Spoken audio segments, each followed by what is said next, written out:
my name's Tanya. I'm an artist that regularly does work with the Mount Barker Library, but we're now doing our school holiday program through video and instructions. So what I'm looking at doing today is a painting. However, I'm going to show you a few techniques, and I'm going to show you how to compose it well, and I'm going to show you a style that is popularly done by Richard Rogers. He's a South Australian painter, and what he does is he emphasises his design backwards, so he does like the dark lines underneath before he does the colour on the top, but he also doesn't use black. He uses dark purple or green or brown to emphasise, and then pops the colours out from the top. So we're using acrylic paint, which will come with the kit, and I've used some of my recycling to make a paint palette. So if you're going to do this project, I suggest you rummage in the recycling. You could just use an ice cream lid, or you could use a tray that the sausages came on, so long as it's clean. You can use a cup for washing your brushes in, or you could also just use an old jar. And in the kit you will actually be receiving 2 paint brushes, one big and one small. You will also be receiving a palette of colours. There will be red, blue, green and yellow plus white. Red, yellow and blue are primary, which means that they can be intermixed. And the reason there's green is often you need a lot more yellow to make a green, because blue is very strong and yellow is not. So if I give it to you already, it's easier for you to change. Plus you can make things like aqua with a little bit of extra white and green and blue, or you can make teal with lots of white and green and blue, or you can make orange with the red and yellow. So you can choose which colours you mix, but you'll have to decide as your design goes along. So the theme I set for today is called fur, feathers or foliage. Foliage is just a fancy word for plants and leaves, but it would be really good to choose something in that because it gives you somewhere to focus. So I chose a feather because it's from an animal, so it will also look very nice, possibly not as just a long feather, but actually to zone in on an element of the design and then blow that up to fill the whole frame. And most paintings do not have a white background. Normally we fill in the background as well. So the first thing I'll do is decide where my main design is going to go. So that will be the feather main detail. And then inside of it, there is a circle. Now, by the way, doesn't matter if your drawing is messy because you're going to paint over it. And if you're worried about pencil lines, if you don't like to use a pencil, you can also use chalk. Now, the only time that's a problem is if the chalk is white. You might need coloured chalk, or you could pre-paint the background another colour if you only have white chalk. So pencil's good because you can see it on white, but chalk works too. Alright, so there's another shape within inside that shape, and there's almost like another halo sitting above there, and there's also a point where the feathers come from down like this. Okay, so that's a really good starting point to work out what do I need and where am I going to put my colours. So I think because this has got dark blue, light blue, orangey pink and green, it might be nice to put a background that will set it off, and my thinking is purple. So purple would need red, blue and probably some white, because on its own it'll be very, very dark. Okay, so and then I can use these colours or something like them. So to get started, okay, so I'm going to choose a colour that will complement the rest, and if I've chosen a purple background and a lot of the colours are aquas, greens and greeny blues, I think I'll use just the dark navy that came straight out of the pot as my base colour.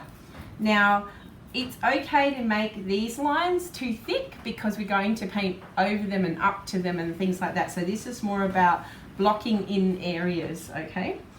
So I'm going to start with the little center, and I'm actually going to paint this one in really, really dark. And by the way, if it doesn't go down thick enough, you can always let it dry a bit and come and add another coat. However, often you can just kind of keep adding.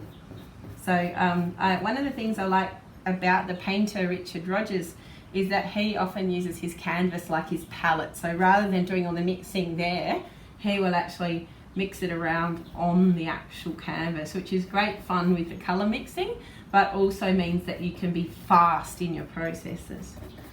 Okay, just one more. So that's just our main area. We may add more to that, but knowing that I want, I guess, shape and form and strength of colour, I'm now also going to add the same blue to highlight areas of the design. So that's going in fairly thick. Knowing I can paint over it, that's okay.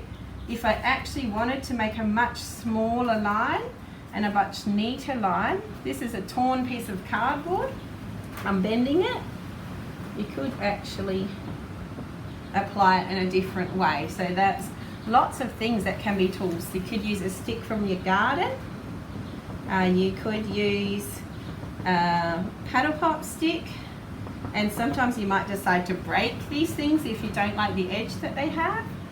But I'm going to get as much of this outline in, which will end up getting blended with the rest of the design anyway.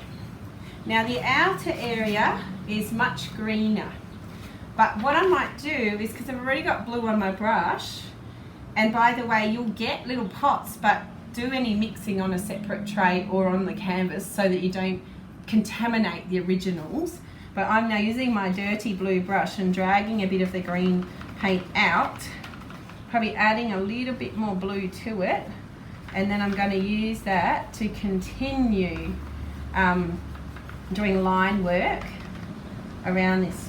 So now it's a dark deep green rather than the more leaf green that came out of the pot. Okay, so, and sometimes it's better to not hesitate, and if you don't like your drawing, well, the cool thing is you'll paint over it anyway, so it's all right to be a little bit playful with how you apply things. There you go. I like that. And further out, the green gets paler. So on the final one, I think I'm going to do green mixed with yellow, and then I'll start filling in the background. So I'll also drag a bit of the yellow and the green into the center, and I've just added to that there, and it's actually really dark, so I need heaps of yellow because it won't actually be a pale green if it's too strong. The other thing is, the other way to make a color softer is add white. So if that looks like, oh, very, very lime green, maybe I could add some white. But at this point, because it's the underneath of the painting, I don't think we need to. So I'm just going to now do this outer edge in a very strong green. Not even going to worry if these start to blend a little. I think it'll just add something.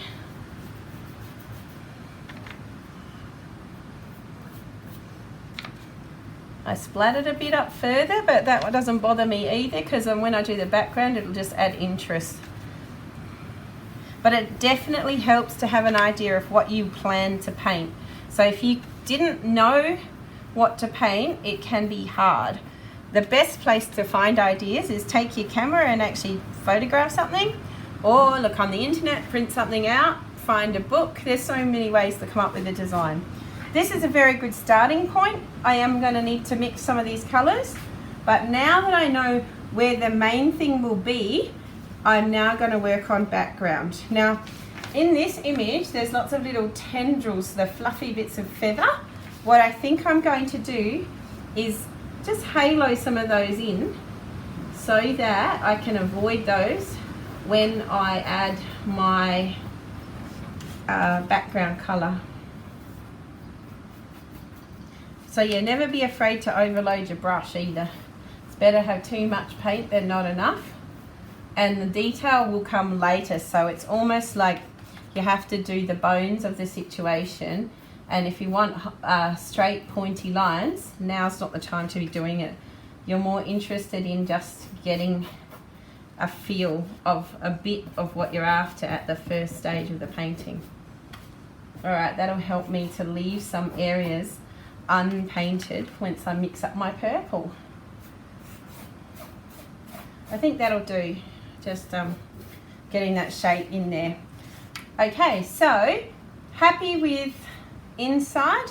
Definitely need to fill in more of these colours, but I'll just block in the background first so that it's got strength. Now, once you start to make a completely new colour, always use a new patch on your palette. So I'm just going to add a bit of water to my brush.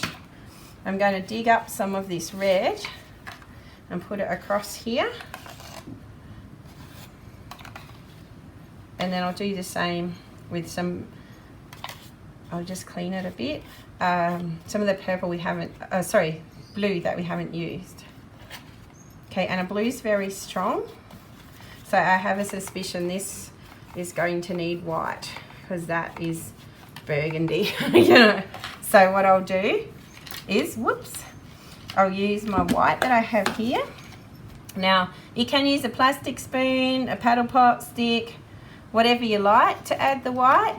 The other option is wash your brush, but don't put a dirty thing into white because you'll wreck your white. Oh, this is better. You can tell as it starts to mix that it's going to be a much nicer colour. Oh, lovely. Almost looks like lavender flowers or something. But with teal next to it, it should be really pretty.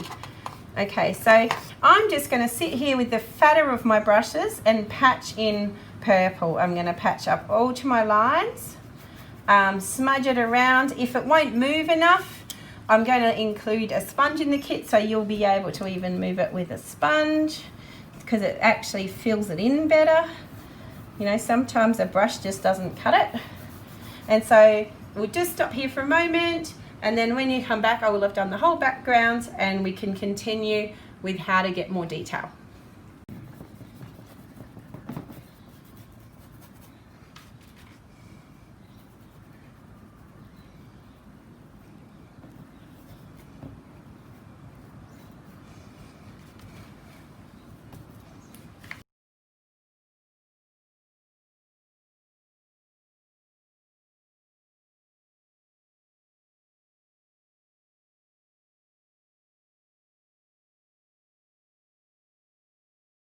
Okay, so now that that's filled in, I'm mixing up the colours that will help highlight the centre.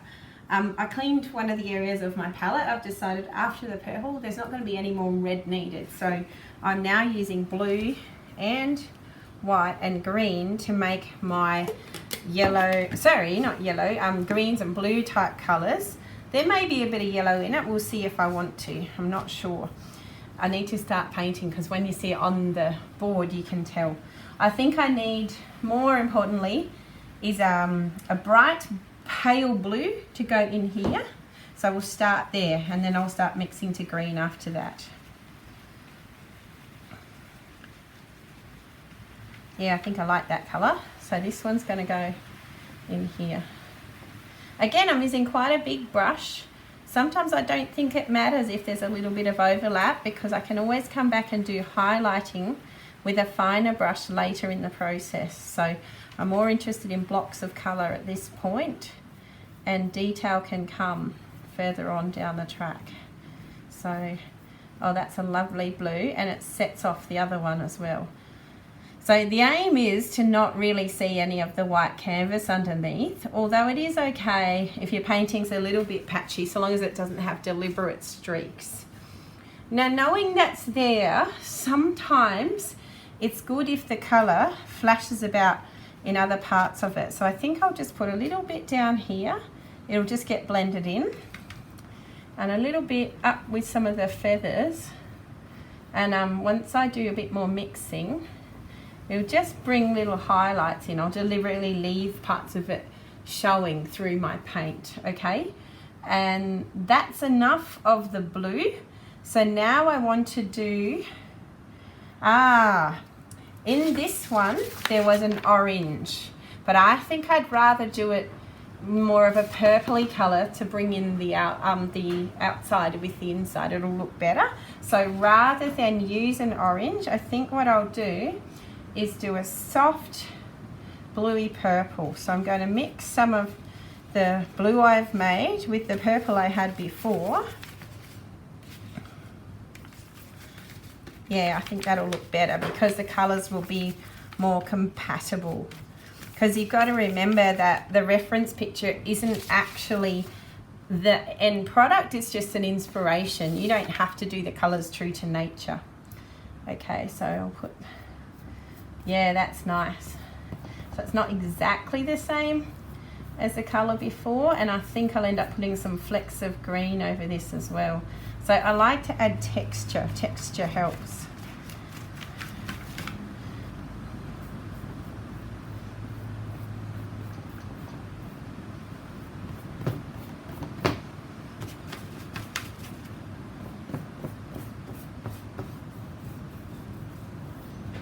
And probably some bluey bits will suit it as well. Oops, like that accidental one that I'll come back and add anyway. Alright, so I've got bits of green and bits of blue in there.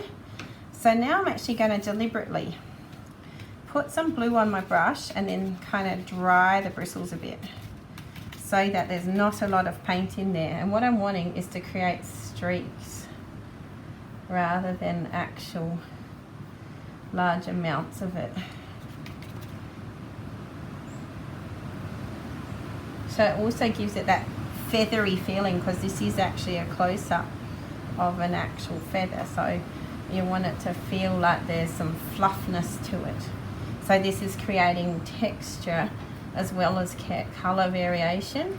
And I'll do more of the blue around the middle, and I may even add a bit more of this in the middle piece as well. Sorry, sometimes works better with sound effects. Yeah, so I'm actually trying to not leave it in there as a whole stroke, but more fluff it up. And then I'll get a little bit more blue and redefine this line. This is the dark again. Now this is where, if you find it's difficult to get a strong line with a fatter brush, you can use lots of other things to apply colour. And if the brush isn't working, a skewer can just add like dots up and around. Might also just to make it look interesting, because this is a painting, it's not a photo, so you can make it as interesting as you like.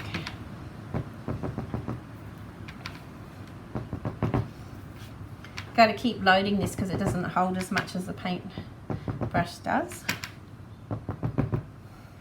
But the texture gives it something interesting to look at. And I'm just sort of going around about where that line wants to be. I'm not actually being ultra precise. Be funny, you guys will end up with a lot of peacock feathers, but please do choose your own design ideas. But you're more than welcome to steal mine if you can't come up with one.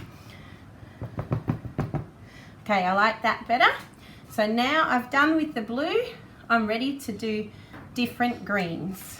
Okay, it does help to have a piece of paper towel sitting around or two for sitting things on, wiping your fingers on.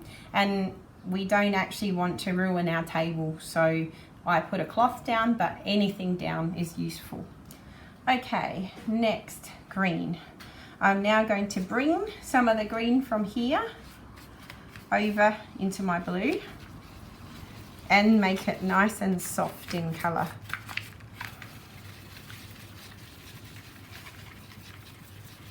Maybe a little bit more There we are. It's kind of like an ocean teal now, which I like. So, no, too blue. You can't tell half the time until you put it on the canvas. So, more green. There we are.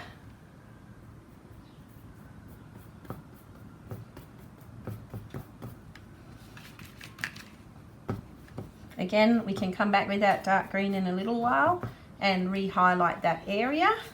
First, I'm just trying to get some colour down.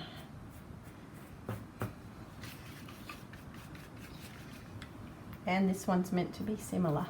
So, and again, I'll just leave a little bit of that other colour I had there playing. And in there. I do try to hide bits of white. Now, knowing that the original design had actually blackness in the feathers, we're not going to be able to do that. So instead, I'm going to use the dark blue and the dark green to add those lines back in, and I'll do them now up over the top rather than in the background. So just make sure I got all the patches out. Okay, time to wash the brush because some colours mix and some colours don't. And I do tend to dry it, it helps. Okay, so the next one is back to the really dark green and re-highlight where this, no, that's not dark enough. I think it had blue in it too. Let's try that again. Ah, that looks more like it. That's better.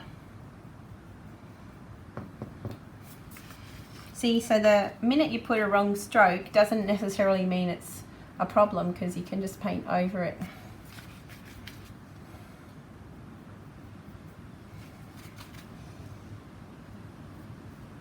And the fact that it's blending a little bit with the bits near it isn't really a problem because it's actually just adding interest to the whole painting.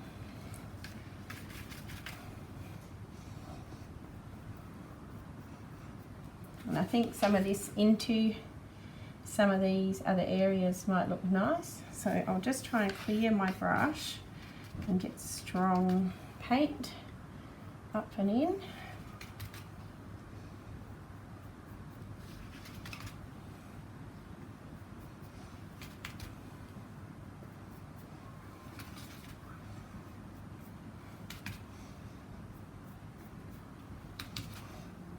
So leaving some of what I did before and adding a little bit more always makes it look more interesting than removing or completely blocking out underneath. It's about combinations of colour more than exact lines. So painting is definitely not like colouring in. Although you can paint by numbers, it doesn't look as interesting as playing with paint, I think, on the canvas. And yeah, this is probably enough. The next thing we'll do is just time lapse me putting the final details in. The other thing I would say is if you want your design to snap, it's good to use white on its own as a final thing. So for instance, if this is sitting here but the light's coming from over there, you can put highlights on all those parts of the design to make it look like the light's coming from over there, and then that will make it look sharper. So I'll do that in the time lapse as well, and then we'll have a look at the final. Thanks.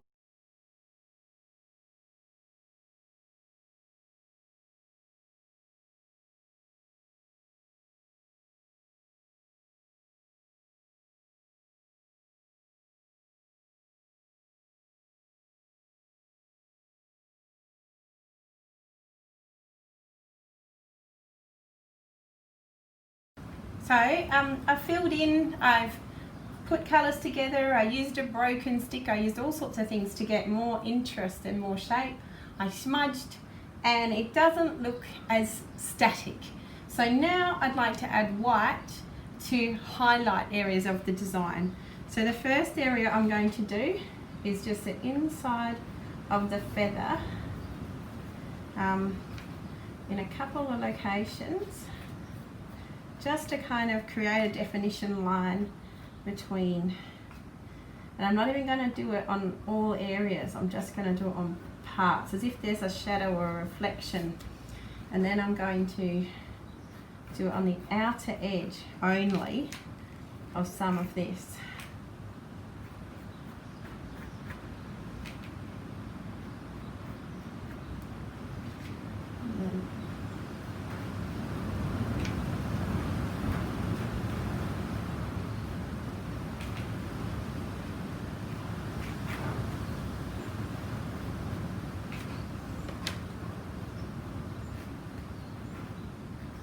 I'm using this stick because I can make it look more scratchy, whereas a brush tends to smooth everything. I want this to be a little bit more dynamic. So, yeah, I don't think a green needs it actually, so I'll stay away from that.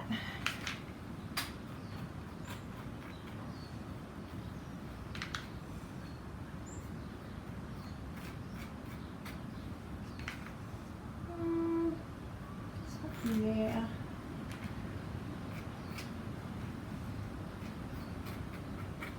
And interestingly, the original picture had a lot more feathers, but I think that now that we've got so much movement in the background, you don't actually need to put all that detail in if you don't want to, because it's already got something interesting going on.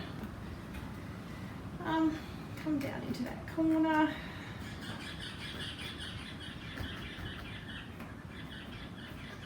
So half the time it's just pushing paint around. I have a feeling that I should leave it alone because I'm liking how it's looking. The only thing that bothers me is this blue. You can see the brush strokes more than anywhere else. So I think I'm just going to get back to just some of this teal and just kind of mix them together, just to give it a more interesting texture. Yeah, I like that better because it looks softer. So, and the other thing you've got to remember to do is sign your work, and the library will be accepting paintings to hang up. If anyone's interested in putting them on display, we might have a little mini exhibition, which is really exciting. Thanks for listening.